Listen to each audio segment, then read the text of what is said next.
If you are an employee of TD Bank trying to log into your account, then in this video let me show you how it's done. TD Bank has a separate portal for employees from where they can log into their account. So if you also want to learn how you can log into it, make sure you stick till the end and watch this video entirely.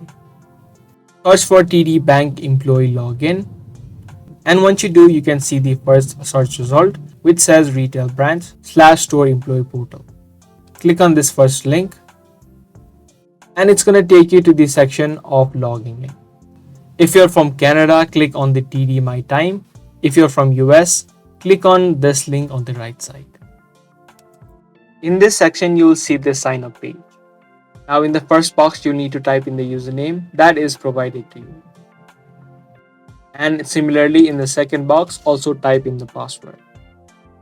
Once you fill in both of these information, just click on sign in and you'll be successfully signed in to your TD Bank employee account. So I hope this video was helpful to you. If it was, be sure to subscribe, share, and also give this video a thumbs up. I'm going to see you guys in the next video. Thanks for watching.